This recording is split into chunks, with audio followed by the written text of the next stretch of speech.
আগ্নেয়াস্ত্র সহ এক মহিলাকে গ্রেফতার করল ভাটপাড়া থানার পুলিশ।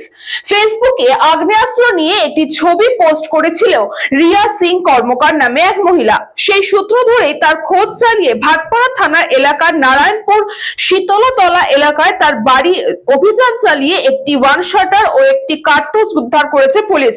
ইতিমধ্যে তাকে গ্রেফতার করে ব্যারাকপুর আদালতে পাঠায় ভাটপাড়া থানার police.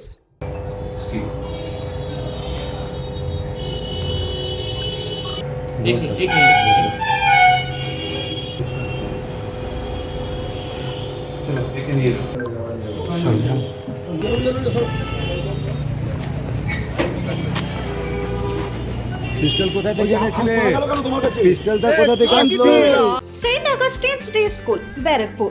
Success for every child. Admission open 2026 to 2027. Contact number 900793 4555.